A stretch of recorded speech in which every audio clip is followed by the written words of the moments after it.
Today we're going to be discussing chapter 1, which is about measurements.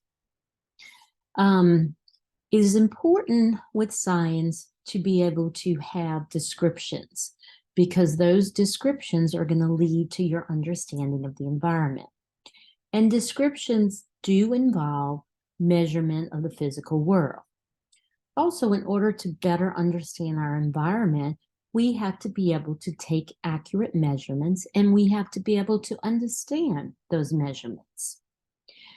We have developed sophisticated measurements. We have measurements that can show us movement, that can tell us temperature, that deals with certain weather conditions. What you're going to see in this book is we're going to be using examples of measurements throughout the book.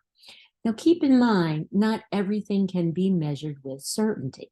As our objects get smaller, as our objects get farther away, it's really hard to be very certain, very precise with those measurements. So physical science is actually a subset of natural science with biological science. The sciences that make up physical science are physics, chemistry, geology, meteorology, and astronomy. We are going to cover the fundamentals of the 5 physical sciences. However, in SCIE 101, we will concentrate strictly on physics and astronomy. If you choose to take SCIE 102, you will be concentrating on chemistry, geology, and some meteorology. I went ahead and put this little graphic in so you could see how the sciences are broken up and how our natural sciences are definitely broken up into physical and biological. And then you can see the breakup of our physical sciences. Now, in order to start a scientific investigation, we have to have measurements. Measurements are going to be the basis of our scientific investigation, scientific research. So we need to be able to observe different phenomena. We need to be able to come up with questions about what we're seeing.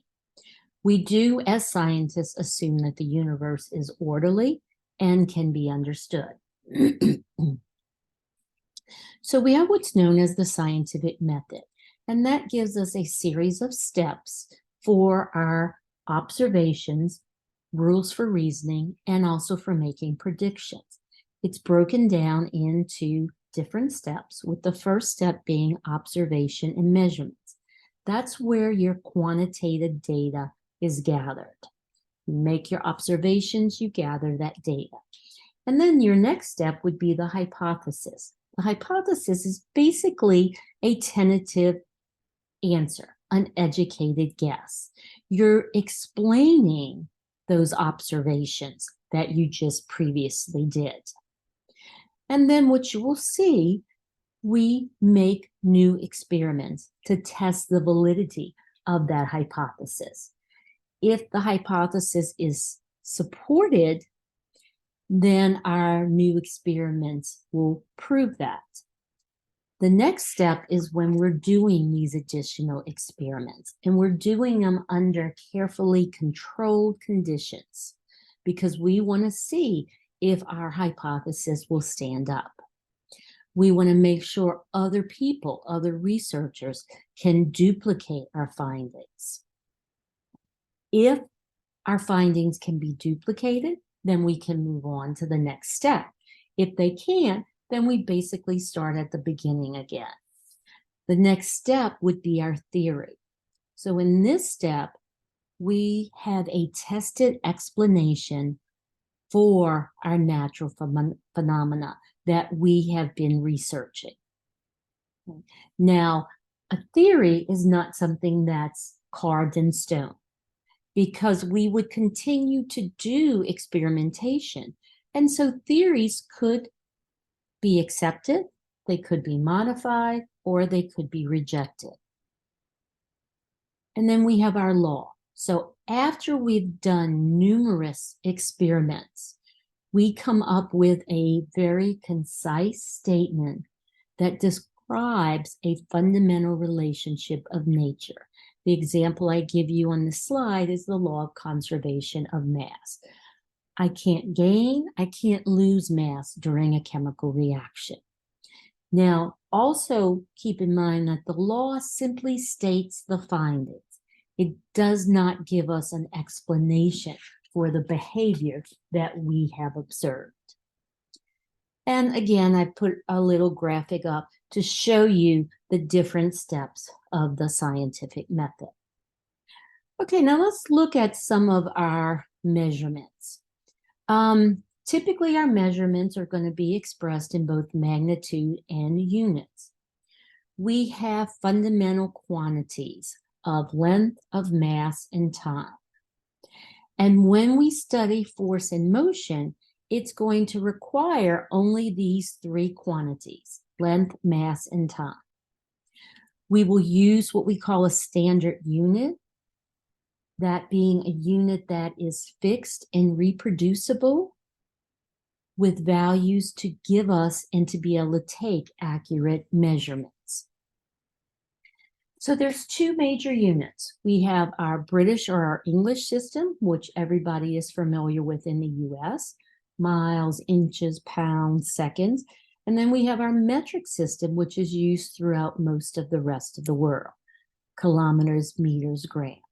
Now, an interesting fact is that we in the US actually adopted the metric system in 1893, but to date, we still continue to use the British or the English system. So let's first look at length. How do we measure length? What is length?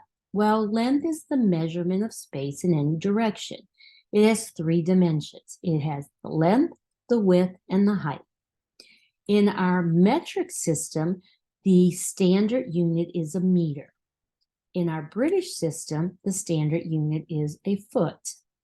Okay, and on your slide, I've given you more detail on how the metric meter is originally defined. And then also, interesting enough, that in the British or the English system, the foot actually referenced the human foot.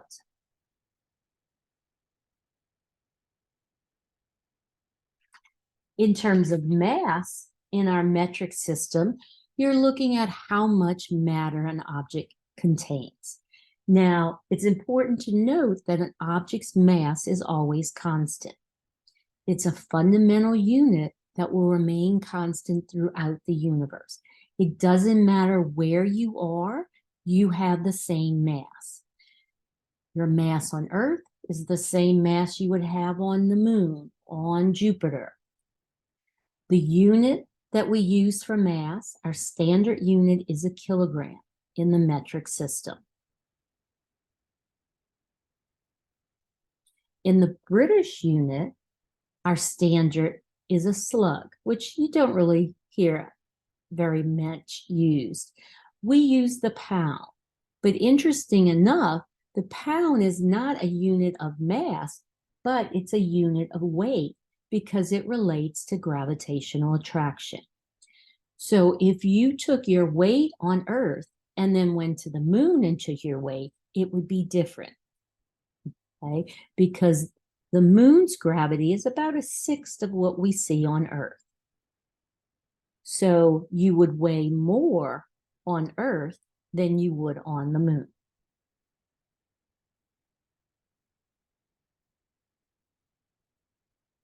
Time, however, doesn't change, whether you're using the English system or the metric. Time is that continuous forward flowing of events. Time only has one direction. It only flows in the forward direction. You can't go back in time. You can only go ahead in time. And like I said, the second is the standard unit in both systems. Okay.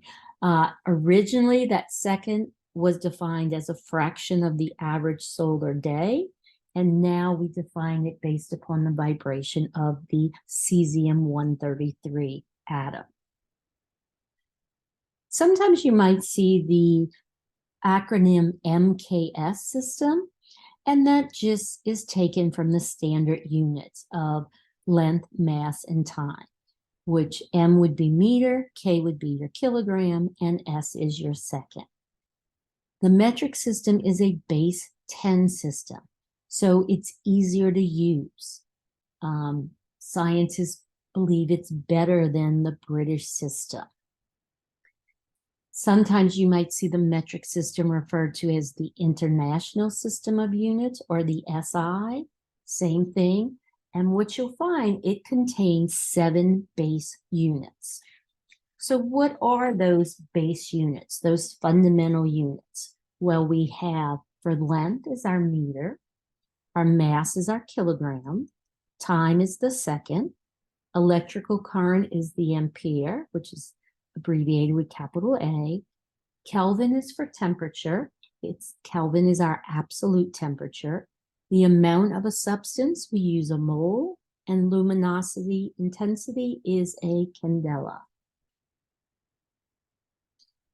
So the reason everybody likes the metric system is because of the base 10. It's easy to convert.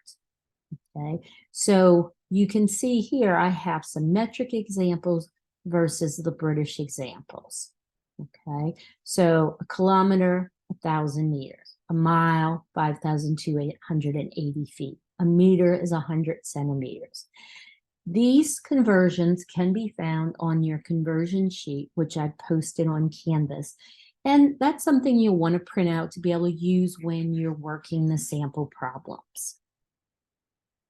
The commonly used prefixes you might encounter this semester, we have mega, which is 10 to the 6, and that's abbreviated with a capital M. Kilo, you'll see with a lowercase k, which is 10 to the 3. Centi is a lowercase c, 10 to the minus 2, and milli, a lowercase m, is 10 to the minus 3. So you might see a centigram, a milligram, a millimeter, a kilogram, a kilometer. And you can use these prefixes, which also are shown on your conversion sheet, to help you go from one unit to the next.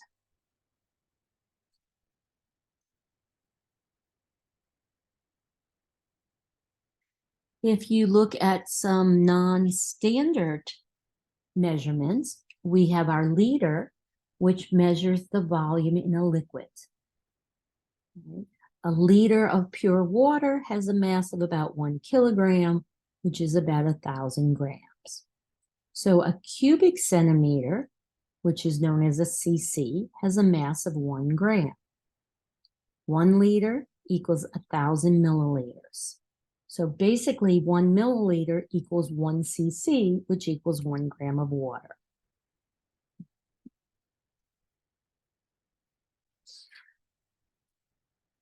A liter does compare to a quart in that a liter is slightly more than a quart, as you can see by this diagram.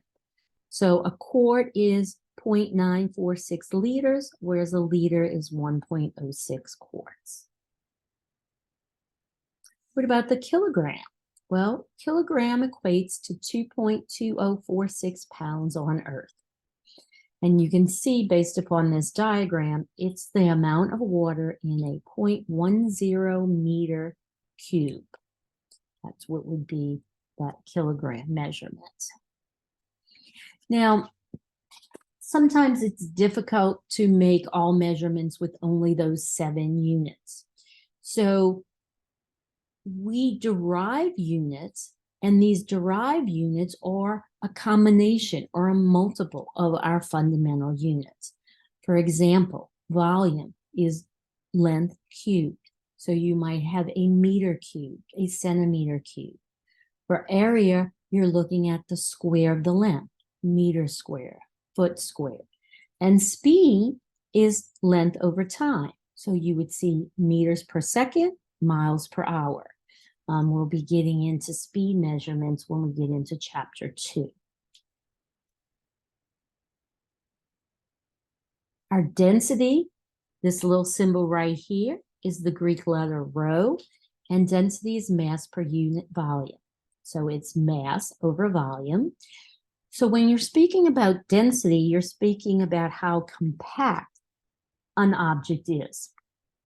Typical units for density are going to be grams per cubic centimeter or kilograms per cubic meter. Average density of the Earth is about 5.5 grams per cubic centimeters. We can measure liquid densities, and to do so, we use a hydrometer, which is a weighted glass bulb. You can see in the picture on the right, you have this weighted glass bulb, this hydrometer, in a column of liquid. The higher the hydrometer floats, the greater the density of the liquid. Pure water has a density of about 1 gram per cubic centimeter, whereas our seawater is a little higher because of the salt in it. You could use a hydrometer to test the antifreeze in your car radiator because you're actually measuring that density of that liquid. The denser the liquid, remember, the higher that hydrometer is going to float. Here are some common unit combinations that you will become familiar with during the semester. When we're dealing with a force, we're going to be dealing with newtons. A newton is a kilogram meter per second square. When we're dealing with energy, we're going to be dealing with a joule, which is a kilogram meter square per second square. And then power is a unit of a watt, which is a kilogram meter square per second cubed. Okay, we're going to take a little break here, and then we will come back and resume with our unit conversion. Okay, we're going to pick up where we left off, and that's speaking about conversions. Conversions is something you want to get very comfortable with because you will be doing a lot of conversions this semester. You might convert from a British to a metric. You could convert within the metric system. Each time you will be using a conversion factor. So I've given you 2 examples of conversion factors here. 1 inch is equivalent to 2.54 centimeters. So 1 inch equals 2.54 centimeters. That would be the conversion factor that you would use for inches as well as centimeters. Now, these conversion factors, I like to say, can flip or flop depending on what you're trying to convert. The steps you want to use when you're converting units is you always want to write what you're going to convert. What you're going to convert cannot flip or flop. Only your factor can. Then you will look up a conversion factor that you can be used so your units will cancel. The way you arrange that conversion factor depends upon how your units are going to cancel. And then you multiply or divide to get the correct answer. So our first conversion factor we've shown here, it's written where we have 1 inch over 2.54 centimeters. So this would be the case is if you're trying to cancel out your centimeters. So for instance, if I wanted to convert 5 centimeters to inches, I would use this conversion factor because then my centimeters would cancel. The next conversion factor would be used if you had inches and wanted to convert to centimeters.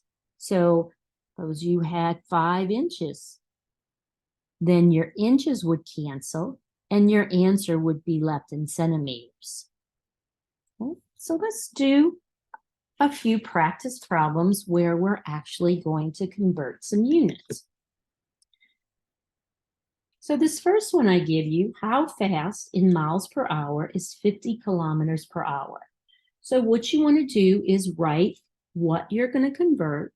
So we have 50 kilometers per hour. And I've given you the conversion factor of 0.621 miles per hour. So we know that in 1 kilometer, you have 0.621 miles. So notice how your kilometers will cancel and your answer is going to be in miles per hour because hours is still on the bottom. So when you do that in your calculator, you're going to find your answer is going to be 31.05 miles per hour.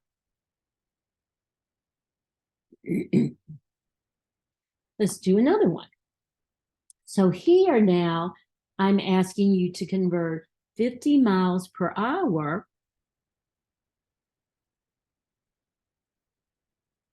into kilometers per hour.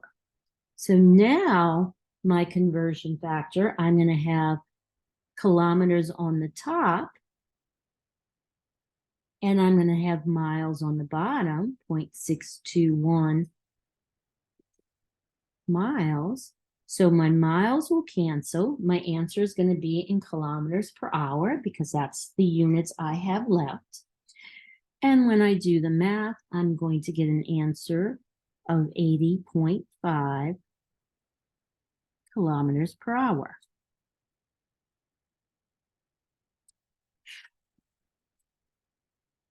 Let's try another one. So here, you're given 22 inches. Oops. Back to the size, you're given 22 inches. And you're asked to convert it to meters. So we look up on our conversion sheets and we see that in 1 inch, I have 2.54 centimeters. Now I'm not done because I still have to go to meters. So I look again on my conversion sheet and I see in 1 meter, I have 100 centimeters. So my inches are going to cancel, my centimeters are going to cancel. I'm going to be left with an answer in meters, and that's going to be 0.56 meters. So always remember when you're converting, you write what you want to convert, and then you look up those conversion factors. Okay, here's another one I have for you. How would you express 10 yards in meters? Well, we have 10 yards is what we're looking for to convert.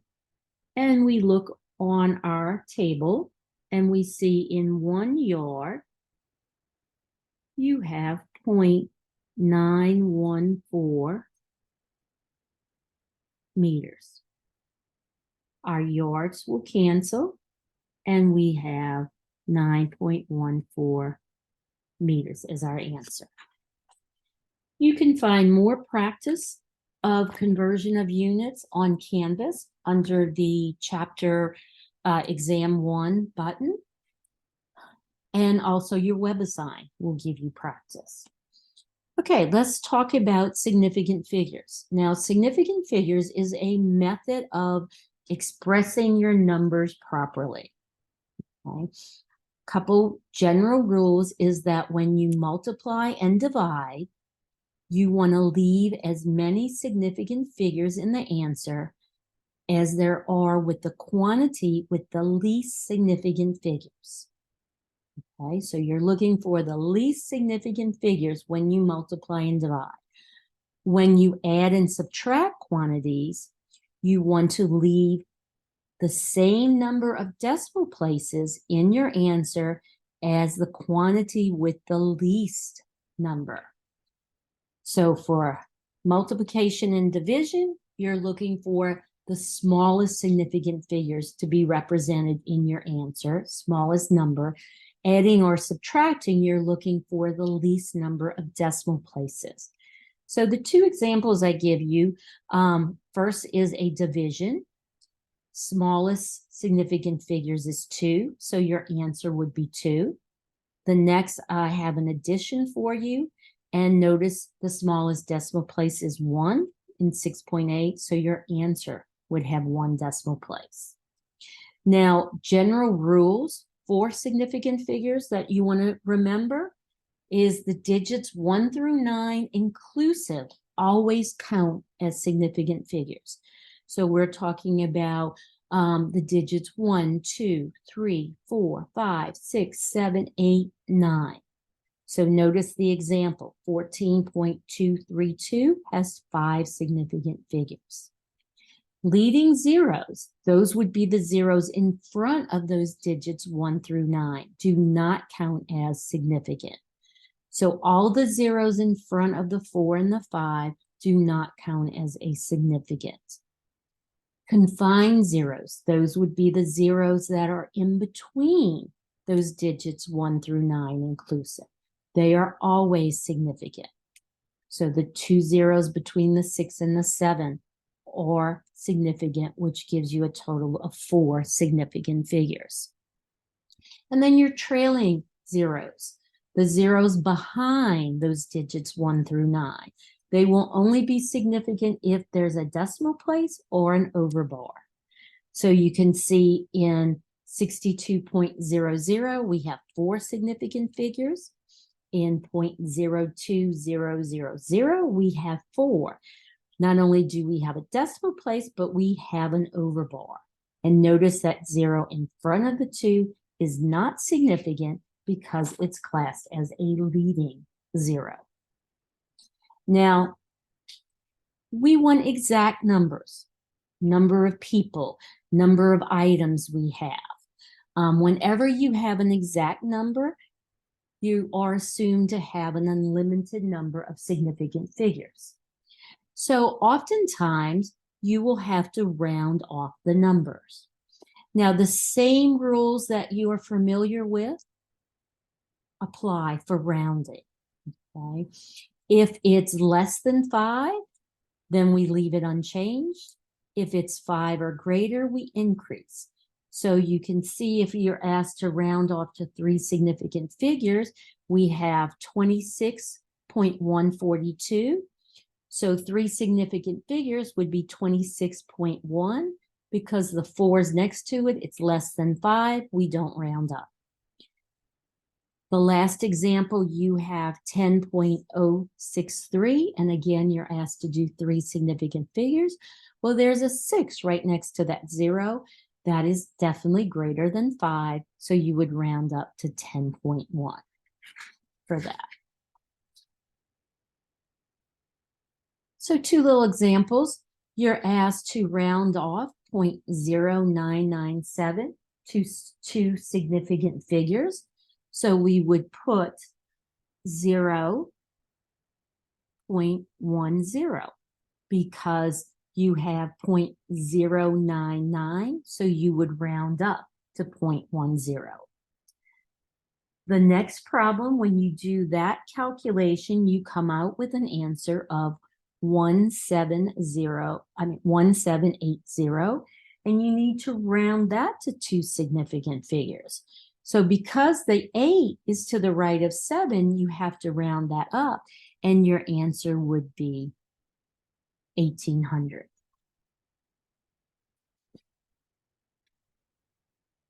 Okay, the last thing we want to talk about is writing numbers as powers of 10.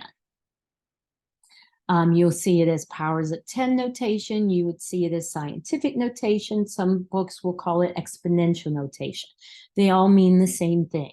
So it's always written as a number between 1 and 10, which 1, 2, 3, 4, 5, 6, 7, 8, 9, multiplied by a power of 10. So the power of 10 is going to be positive for your large numbers. It will be negative for your small number.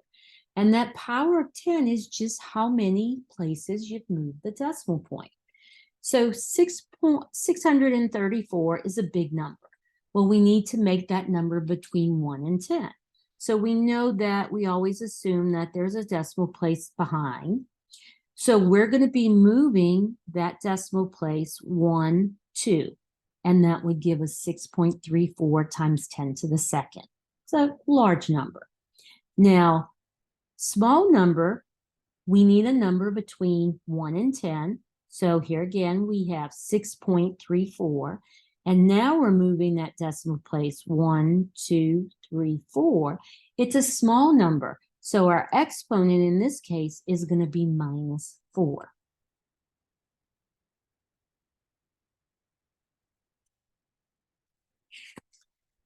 Some rules for scientific notation. Sometimes you might see a case where you only have the number and the power of 10 written, it is assumed that there's a 1.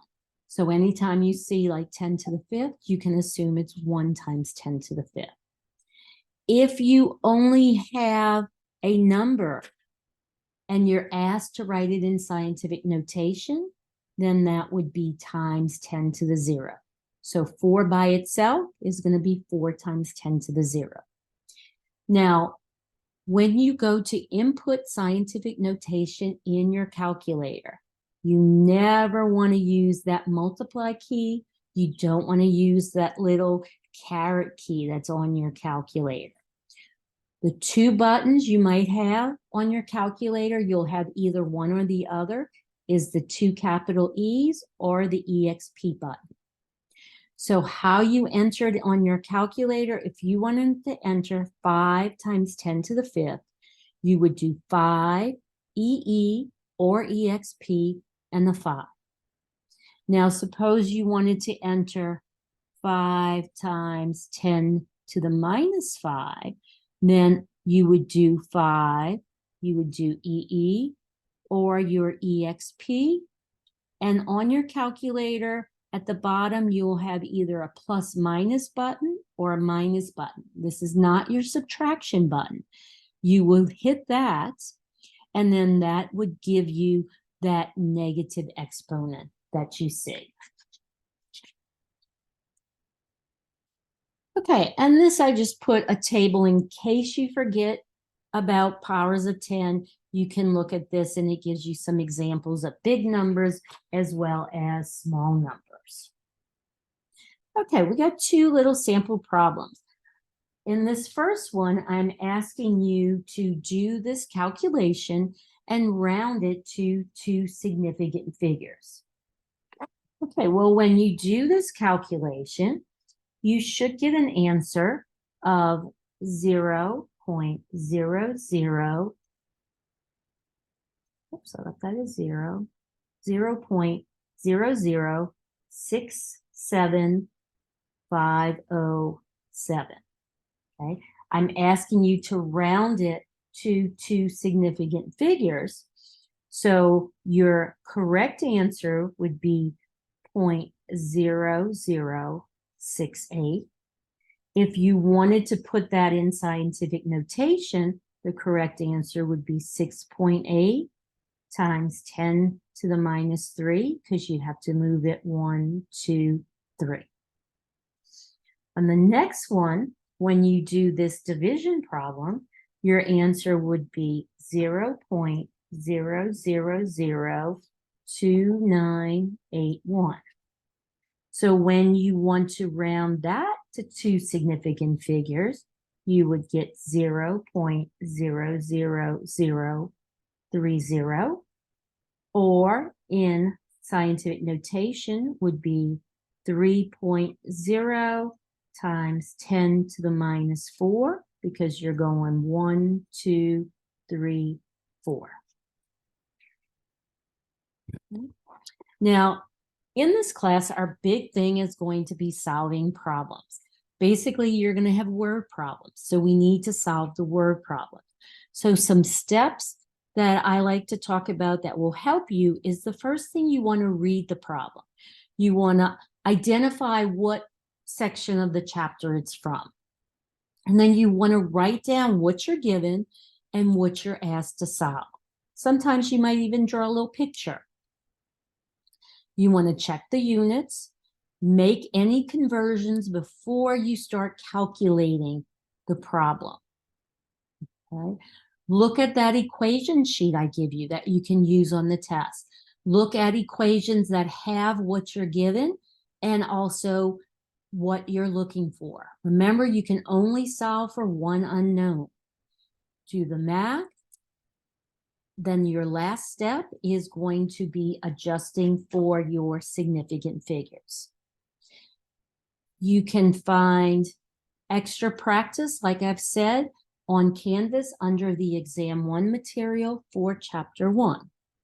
Hope you all have enjoyed this lecture, and that is it for Chapter 1.